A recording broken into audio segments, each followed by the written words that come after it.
너희가 쓴 문제라고 하면서 7장 전체를 결혼의 문제를 다루고 있습니다. 결혼할 것이냐 말 것이냐 라고 하는 것은 사실은 이 시대의 질문이 아니라 그 당시의 질문이었고, 또 동시에 이것은 유대교의 문화가 아니라 기독교의 문화 안에서의 심각한 고민의 문제 중에 하나였습니다. 왜냐하면 주님이 곧 오시겠다라고 말씀했기 때문에 그들은 결혼을 해야 되는지 말아야 되는지가 기독교 문화, 교회 문화 안에서는 어떻게 보면 굉장히 중요한 문제 중에 하나였습니다. 결혼을 하지 않고 주님이 오시는 것이 더 좋다라고 말씀하시는 것처럼, 어떻게 보면은 곧 오실 주님을 맞이하기 위해서 결혼을 안 하는 것이 더 좋은 것이다 라고 하는 것이 그 당시 초대교회의 분위기였습니다. 사실은 결혼이라고 하는 것은 창세기에 있는 말씀처럼 부모를 떠나서 남자와 여자가 한 몸을 이룬다라고 말씀하신 것처럼 가장 교회가 또는 기독교가 가지고 있는 가장 중요한 핵심의 자리에 이 남자와 여자라고 하는 이 결혼의 문제가 있고, 동시에 주님이 신랑이시고 우리는 교회는 신부이라고 하는 것처럼 교회와 이 예수 그리스도의 관계를 신랑과 신부의 관계로 이해해서 어떻게 보면은 이 남자와 여자라고 하는 이 자체를 가장 중요한 영적인 요소 또는 영적인 상징이라고 이해하고 있었다고 하는 겁니다. 그런 의미에서 결혼이라고 하는 것은 단순한 몸과 몸이 하나가 되는 과정이 아니라 그것이 하나님 안에서 이것이 하나가 되는, 그래서 6장 17절에 있는 말씀처럼 주와 합하는 자는 한 영, 또는 창기와 합하는 자는 어떻게 보면 거짓 영이 되는 것처럼 단순한 몸의 관계가 아니라 이것은 영적인 관계라고 우리에게 말씀하고 있는 것이죠. 오늘 7장 8절부터 16절에 있는 말씀에 보면 아주 구체적으로 사도 바울이 자신의 의견을 주장하고 있습니다. 하나는 주님이 이렇게 하셨고, 또 하나는 내 생각에는 이렇게 생각한다 라고 하는 이 두 가지를 이야기합니다. 첫 번째는 결혼하지 않는 것이 좋다, 본인처럼 이렇게 얘기하고 있는 거죠. 사도 바울도 주님이 곧 오실 거라고 하는 종말론적인 신앙을 가지고 있었습니다. 그래서 자신이 가지고 있는 그 비전이 뭐냐면, 땅끝이라고 하는 서바나에 가서 하나님의 복음을 전하기 시작하면 하나님이 다시 그때 오실 것이다 라고 하는 믿음을 가지고 있었습니다. 단순하게 결혼하느냐 마느냐가 아니고 이것은 신앙의 문제로 결혼 안 하고 주님의 종말을 기다리는 것이 낫다라고 생각을 했던 겁니다. 물론 2000년 지나서 지금 우리가 가지고 있는 입장에서 보면 주님이 언제 오실 것이라고 하는, 또는 종말론적 신앙을 어떻게 이해할 것인가는 또 다른 문제일 수 있습니다. 그럼에도 불구하고 사도 바울은 결혼 안 하는 것이 어떻게 보면 더 좋을 수 있다라고 이야기하고 있습니다. 그러면서 10절부터 11절까지 뭐라고 이야기하냐면, 결혼을 했다면 지금 두 가지입니다. 여자는 남편에게서 갈라서지 말고, 11절 남편도 아내를 버리지 말라, 이렇게 얘기합니다. 이 표현이 되게 재밌습니다. 여자는 갈라서는 거고 남자는 버리는 거고, 이게 다른 느낌입니다. 이게 뭐냐면 주로 이 주체가 누구냐면 남자가 가지고 있었다는 거예요. 그래서 이 남자들이 여자를 쉽게 버릴 수 있는 문화가 그 당시의 문화가 있었다는 거예요. 근데 여자는 마지못해서 어떻게 보면은 그렇게 도저히 살 수 없을 때는 갈라쓰는 것이 맞지만, 어떻게 보면 기본적으로 주님은 우리에게 그것은 갈라쓰지 말고 가능하면 버리지 말라고 하는 것이 기본적인 이 원칙이라고 이야기하고 있습니다. 그러면서 12절에 자신의 입장을 얘기합니다. 뭐냐면 어떻게 보면은 그것이 가장 중요한 갈라서지 말고 버리지 않는 것이 가장 중요한 거지만 그 사이에 어떤 일이 벌어지냐면 예를 들면 믿지 않는 남자와 믿는 여자 또는 믿지 않는 여자와 믿는 남자가 결혼을 할 경우에 그럼 어떻게 할 거냐 라고 하는 것들이 또 문제가 됩니다. 왜 이것이 문제가 되냐면 유대의 문화에서는 한쪽이 믿지 않으면 도저히 결혼을 성사시킬 수 없다라고 얘기하고 있는 겁니다. 물론 이게 지금은 말도 안 되는 그죠? 네, 사랑하면 되지 무슨 종교가 뭐가 이렇게 중요하냐라고 이야기할 수도 있습니다. 또 실제로 또 그럼에도 불구하고 실제로 또 그 사람들끼리 또 이야기하다 보면 종교 때문에 결혼 못하는 사람들도 네, 있습니다. 예를 들면 이게 결혼이라고 하는 것이 개인의 관계에만 있는 게 아니라 집안과 집안의 관계가 있기 때문에 그렇습니다. 그럼에도 불구하고 지금 사도 바울은 뭐라고 얘기하냐면 그 당시가 가지고 있는 사람들이 뭐냐면 당연히 결혼하지 말라가 맞는 것처럼 보입니다. 그런데 사도 바울은 결혼하라 라고 이야기하고 있는 겁니다. 결혼하라고.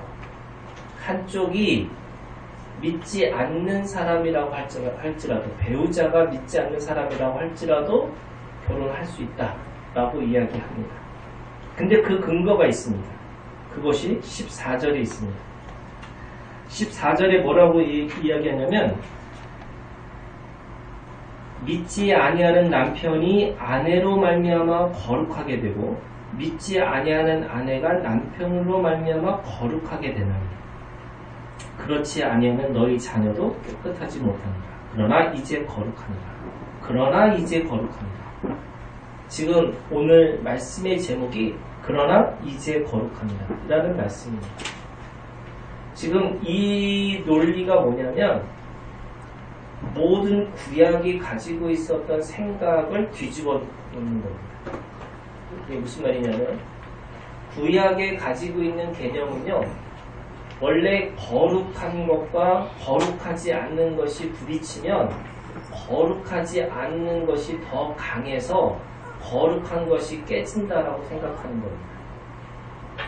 그래서 예를 들면 부정한 것이 성물, 하나님의 거룩한 그 제사를 드리거나 어떻게 보면 하나님의 임재와 영광이 있는 그 성물이 있다면 거룩하지 않은 것과 거룩한 것이 접촉을 하면 성물이 더러워진다고 얘기합니다. 이게 이제 소위 구약이 가지고 있는 접촉법입니다. 접촉법이 뭐냐면 거룩하지 않는 것을 만지지 말라는 거예요. 내가 만약에 거룩한 행위를 가지고 거룩한 삶으로 살려고 할 때 거룩하지 않는 것 장소에 가든지 거룩한 사람하고 같이 밥을 먹든지 또는 거룩하지 않는 것들과 내가 접촉을 하면 내가 거룩할 수가 없다고 얘기하는 거예요. 이게 구약의 개념입니다. 뿐만 아니라 어떻게 보면은 그러면 거룩해지기 위해서는 어떻게 해야 되느냐? 거룩의 절차를 밟아야 된다는 거예요. 예를 들면 기름을 바르거나 또는 그 제단에 피를 뿌리거나 피든지 기름이든지 그 절차를 밟아야지만 내가 거룩한 존재로 되어진다 라고 얘기합니다. 더 심각한 것은 진짜 거룩, 어떻게 보면 하나님의 그 임재, 하나님의 영광과 하나님의 임재를 딱 보는 순간에는 다 죽는 거예요. 예를 들면 법궤를 함부로 만지면 죽습니다. 그러니까 이게 이런 거예요. 부정한 것은 이 파급 효과가 이게 뭐죠? 이게 요즘에 그 오리나 이 닭이 이 바이러스들이 나타나면 뭐 500m 또는 뭐 2km 뭐 이런 식으로 그 파급 효과가 너무너무 강하기 때문에 그것과 같이 있을 수도 없고 또 만지면 더구나 안 되는 것처럼 보여지는데 똑같이 거룩한 진짜 거룩이라고 하는 것조차도 사실은 만지면 죽는다는 거예요. 그래서 어떻게 보면은 그 거룩한 것과 내가 만나기 위해서는 이 내공이 있어야 돼. 내공. 그죠? 그게 기름 부으심과 뭐 피를 내가 발라놓고 단단하게 준비를 하고 있어야지만 그 거룩한 것을 보고 나서 나는 죽지 않을 거라고 생각하는 거죠. 이게 굉장히 이 거룩함과 거룩하지 않는 것에 대한 이 두 가지 아주 분명한 구별점이 있는 겁니다. 그런데 오늘 지금 사도 바울은 거꾸로 얘기하고 있죠. 이게 이제 현실로 들어가고 이런 겁니다. 여러분, 믿지 않는 여자와 믿는 남자 또는 믿는 여자와 믿지 않는 남자와 서로 결혼하면 누구의 논리가 더 먹힐 수 있을까? 자, 오늘 예배를 드려야 돼요. 그런데 오늘 내가 가족끼리 어디 놀러를 가야 됩니다. 그러면 믿지 않는 아내는 얘기하죠. 남편이 그것도 못 해주면.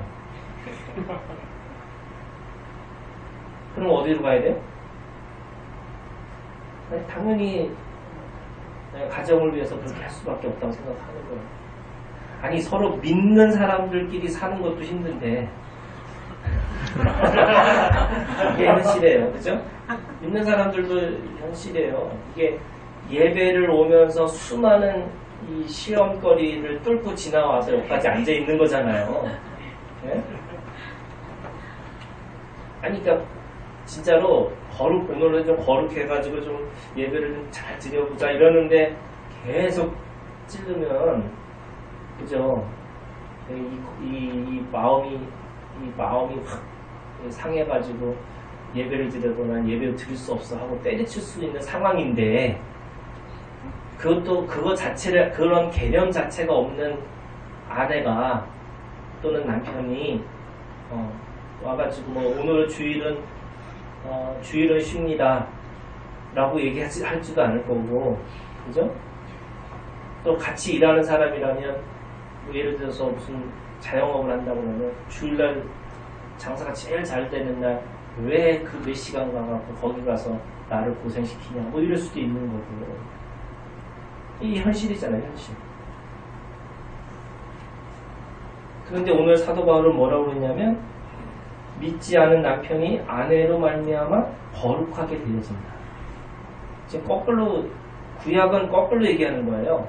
다시 말해서 믿지 않는 남편, 부정한 것이 거룩한 것으로 접촉을 하는 순간에 부정한 것으로의 영향력으로 갈 수밖에 없다. 그래서 절대로 접촉하지 말라, 만지지 말라, 같이 있지 마라, 가지도 말라, 이렇게 이야기하고 있는 겁니다. 그런데 사도 바울은 거꾸로 얘기하고 있는 거죠.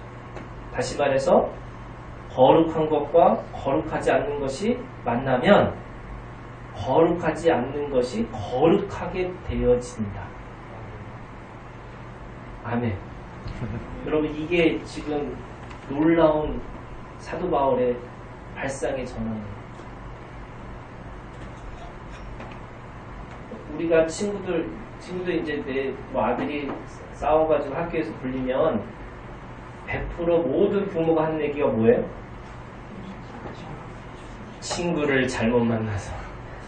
우리 애는 괜찮은데 친구를 잘못 만나서 이러잖아요. 그러니까 그게 접촉의 관계로 얘기하면 구약의 개념이에요. 네. 근데 지금 사도 바울은 완전히 거꾸로 얘기하고 있는 거죠. 그래서 14절의 결론처럼 얘기하는 게 뭐냐면 그러나 이제 거룩합니다. 그러나 이제 거룩합니다. 믿지 않는 자와 믿는 자가 같이 합해지면 그러나 이제 거룩합니다. 교회에 믿지 않는 자들이 올 수 있죠. 그죠? 저는 와야 된다고 생각해요. 믿음이 좋은 사람만 교회 오는 게 아니라 믿지 않는 사람들이 당연히 오죠. 그런데 교회가 믿지 않는 사람들의 논리와 그 가치에 돌아가면 그거는 접촉법에 의하면 만나지 말아야 되는 거죠. 그런데 오늘 믿지 않는 사람들이 와서 믿음의 사람들로 인해서 뭐가 돼요? 그러나 거룩하여집니다. 오늘 우리가 서로에게 접촉을 통해서 거룩해져야 되는 거예요. 저는 이게 오늘 예수 그리스도가 우리 가운데 오셨다라고 하신 참된 복음의 말씀이에요. 복음은 오늘 우리에게 주님이 내 안에 계시고 그 영이 내 안에 거하심으로 말미암아 이제 내가 어디를 가든지 누구를 만나든지 누구와 접촉하든지 이제는 나로 말미암아 모든 사람들이 거룩해집니다. 저는 이 믿음이 있기를 주님의 이름으로 축원합니다. 네. 그거를 찾아봤어요. 구약이 과연 그러면 그것만 얘기하고 있느냐? 오늘 모세가 하나님을 만납니다. 원래 하나님 만나는 사람 다 죽어요. 근데 모세는 살아있어요. 그리고 원래 하나님은 성소와 지성소와 그 법궤 아래 하나님의 영광과 하나님의 임재라고 하는 절차를 밟지 않으면 모든 사람이 다 죽어요. 더구나 지성소는 아무나 들어갈 수가 없습니다. 그 하나님의 영광과 하나님의 임재를 경험했던 사람이 오늘 출애굽기 3장의 모세입니다. 그는 살아있었어요. 그리고 특별한 장소가 아닙니다. 오늘 말씀이 출애굽기 3장에 뭐라고 얘기하냐면 광야 서쪽에 인도하여 하나님의 산 호렙에 이르매 이렇게 되어 있습니다. 산은 나중에 이름이 하나님의 산 호렙이 됐지만 원래 그 호렙은 모세가 늘 다니던 어떻게 보면 양을 치면서 늘 다니던 하나의 산일 뿐이었습니다. 나중에 그 산이 모세로 말미암아 하나님을 만난 산, 그래서 하나님의 산 호렙이라고 이름이 지칭이 됐을 뿐이지 원래는 모세가 늘 다니던 곳입니다. 하나님이 어디 계세요? 떨기나무 불꽃 가운데 계셨는데 이 떨기나무라고 하는 것은 그냥 사막에 있는 그냥 일상의 나무였습니다. 그리고 늘 자기가 왔다 갔다 했던 그냥 양치기가 늘 양을 치면서 밟던 늘 그 땅이었습니다. 그런데 오늘 말씀이 뭐라고 하냐면 5절에 하나님이 이르시되 이리로 가까이 오지 마라. 네가 선 곳은 거룩한 땅, 네 발에서 신을 벗으라. 오늘 말씀에 두 가지가 있는데 떨기나무 스스로 태워지는 것이 아니고 하나님의 열심으로 태워진 불이 있고 두 번째는 그 일상의 땅이 그 일상의 떨기나무가 하나님의 거하심으로 말미암아 가장 거룩한 곳, 거룩한 땅이 되었고 하나님의 산이라고 불려졌습니다. 오늘 주님이 병자들을 만지시고 문둥병자들을 만지시고 또 혈우병이 있는 여자를 만지시면서 어떻게 보면 구약의 개념으로는 그들을 만지는 순간에 죄가 타서 들어오는 건데 그 하나님의 영광과 하나님의 임재가 임하시는 그곳이기 때문에 이제는 그곳이 그 여인이 그 문둥병자가 그 안진병이가 다시 일어나고 치유받고 다시 온전코 완전해질 수 있는 것이다. 여러분 그런 의미에서 오늘 우리가 주님 안에서 우리가 어떻게 보면 이게 누군가를 만나야 되나 만나지 말아야 되느냐 내가 동쪽에 가서 귀인을 만나는 거냐 서쪽에 가서 귀인을 만나는 게 아니라 내가 동쪽에 가면 귀인이고 내가 서쪽에 가면 귀인이 되는 거예요.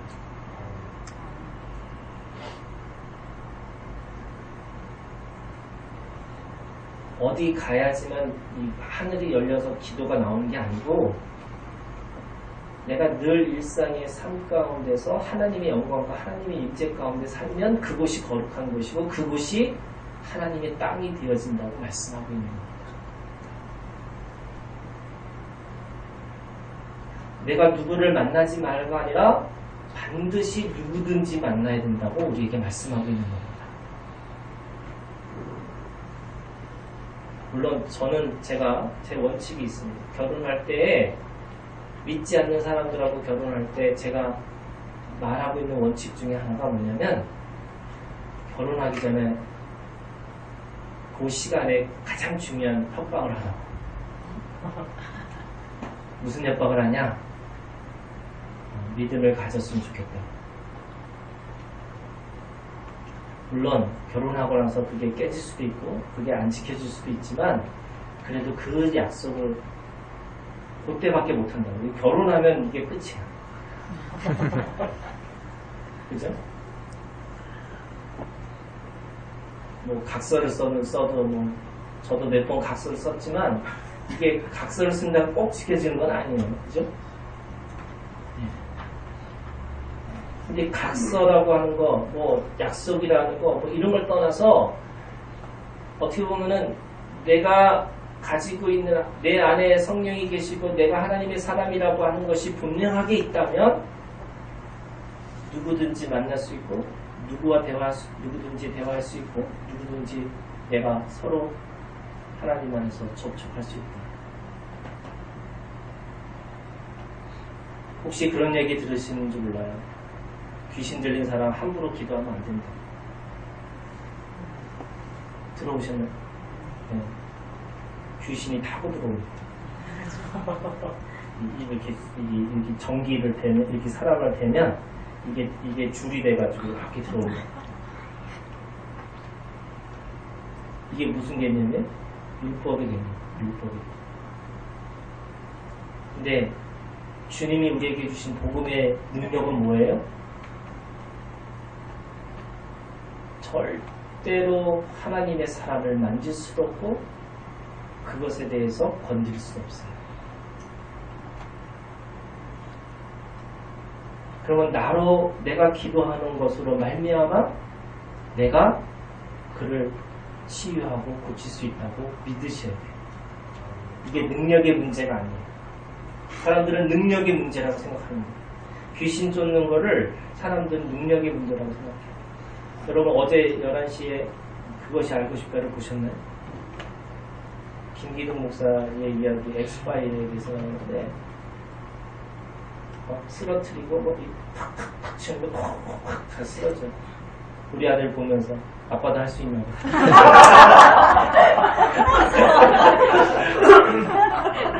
가끔 되는 나도 한 적 있다고 이렇게 했는데 그 능력의 종이죠. 능력의 종. 근데 능력의 종이 아니라 능력이 아니에요. 진리의 문제입니다. 내가 진리를 가지고 있느냐가 문제. 결혼의 문제든 내가 어떤 삶의 어떤 문제든 내가 그 안에서 정말 진리를 갖고 있으면 그 진리 안에서 그러나 거룩하여집니다. 그래서 여러분 가능하면 우리는 거룩하지 않는 사람을 통해서 거룩을 전하기 위해서 일부러 만나고 접촉하고 안아주고 그래서 그들에게 진정한 거룩의 삶으로 살 수 있도록 우리가 전달하고 증거하고 증인의 삶으로 살아가는 것이죠.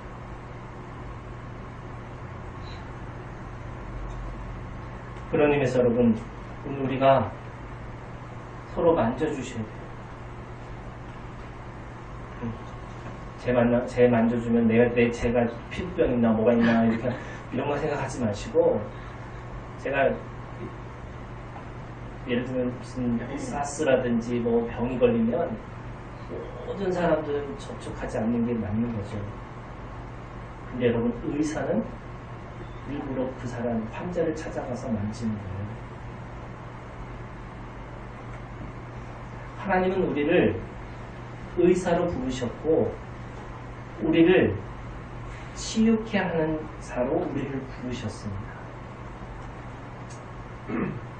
그래서 저는 그러나 거룩해집니다.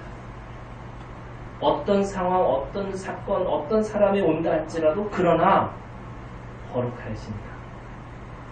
쉽지 않죠. 쉽지 않지만 오늘 우리가 그 분명한 진리라고 하는 것을 가지고 있습니다. 오늘 우리 가운데 내 영, 하나님의 영이 내 영 안에 거하시고 그 주님이 내 몸을 성전이라고 말씀하여 주셨기 때문에 악순환을 선순환으로 돌릴 수 있다라고 우리에게 말씀하고 있습니다.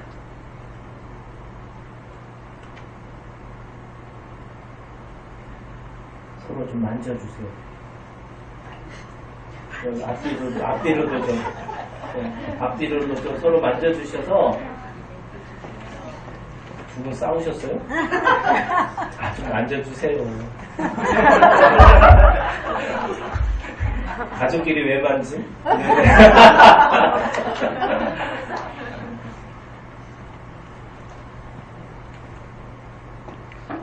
그래서 가는 겁니다. 그래서 만지는 겁니다. 이게 한국말로 만지시면 좀 이상하잖아요. 그죠? 영어로 얘기하면 되게 멋있어요. 터치. 제가 이 성령 집회하는 사람들 보면 이렇게 터치 이렇게 확 쓰러져요.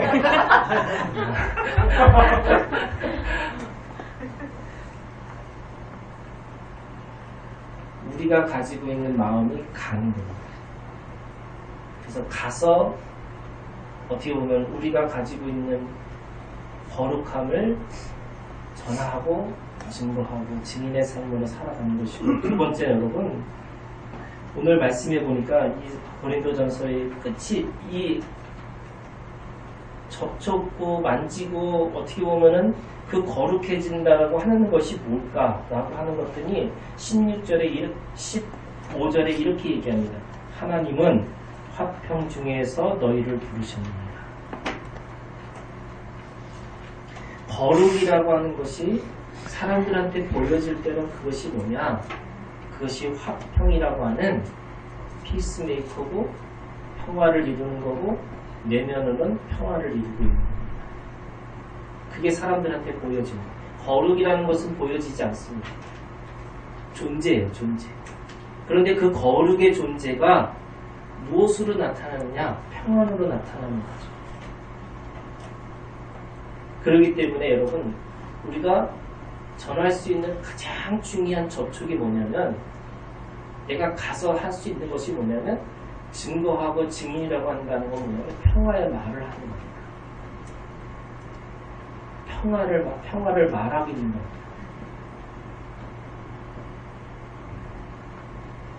갈등 가운데서도 깨지고 있는 상황 속에서도 어떻게 평화를 말할 수 있을 것인가.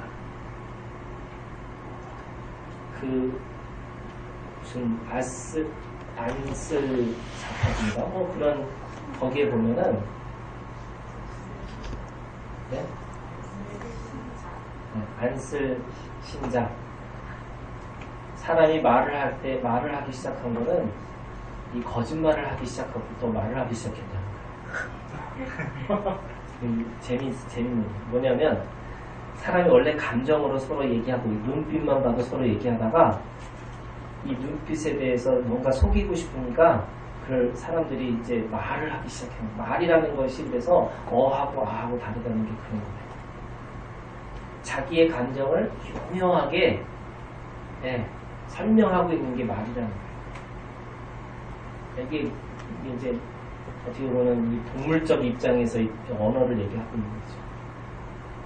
기독교는 말씀이 하나님이시고 처음부터 말씀이 있으셨다고 하는 거니까 사실은 말씀 자체가 본질이라고 얘기하고 있는 거죠.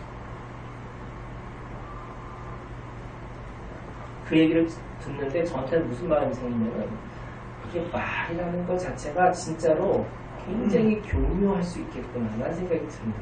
진짜 어하고 아하고 달라요. 그래서 그 말이라는 것 자체도 또 듣는 사람에 의해서도 또 달라질 수 있어요. 이랬든 저랬든 우리가 그것을 평화의 말을 해야 되는 것이다. 그래서 하니까 사람들이 전쟁이 일어나고 하니까 평화가 일어나. 저는 이 말이라는 것, 특별히 평화라고 하는 것을 사람들한테 드러내주는 이 평화가 뭐냐? 우리가 평화의 말을 통해서 서로 화해하고 조정하고 협력하는 것이다. 세 번째는 오늘 이 말씀에 보니까 16절에 이렇게 얘기합니다. 결국 그것이 뭐냐? 아내 된 자 네가 남편을 구원하려는지 어찌할 수 있으며 남편 된 자 네가 네 아내를 구원하는지 어찌할 수 있으며. 궁극적인 목적은 뭐예요? 구원입니다. 그래서 구원을 이루기 위해서는 어떤 때는 인내하고 어떤 때는 싸울 수도 있고 어떤 때는 화해할 수도 있고 어떤 때는 조정할 수 있어요. 목적이 뭐예요? 구원이에요. 사도 바울이 내 입장은 이런 거지만 그 입장이 반드시 돼야 되는 거냐? 아니에요. 구원을 이룰 수 있는 하나의 방편이라는 거예요. 오늘 우리가 누군가를 향해서 구원의 관점에서 본다면 여러분 우리의 관점이 좀 달라질 수 있는 거죠. 오늘 우리가 주님 안에서 거룩이라고 하는 것이 화평을 하는 거지만 나타나는 것은 화평이지만 결국 그 거룩도 뭐예요? 생명을 구원하는 거예요. 거룩 그 자체가 있는 게 아닙니다. 이 말이 논란이 됐다고 그러는데 교황이 그런 얘기를 했답니다. 사람이 없으면 하나님도 없다. 그래서 이것 때문에 사람들이 뭐 2단이다, 3단이다 뭐 이렇게 얘기한답니다. 저는 그걸 좀 더 긍정적으로 생각하면 하나님이 있으신 이유는 생명을 주시기 위해서 있는 건데 그건 당연히 사람을 위해서 사람의 생명을 구원하시기 위해서 우리 가운데 오셨고 존재하시는 거죠.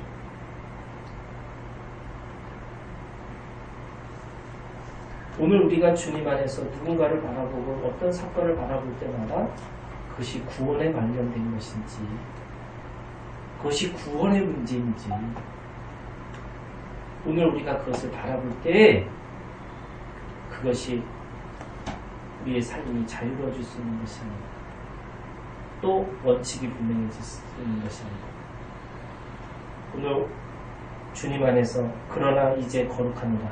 이 거룩의 능력이 그리고 이 거룩에 우리가 가지고 있는 하나님의 주시는 이 힘이 영향력이 우리 가운데 분명하게 있음을 알고 이제 그것을 평화로 구원으로 이루시는 우리 하나교회 지체들이 되기를 주님의 이름으로 축원합니다.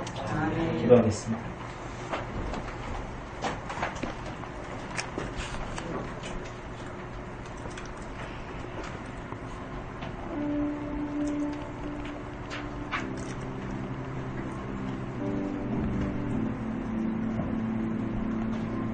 여러분 이 시간 우리가 결단의 기도를 드리기를 원합니다.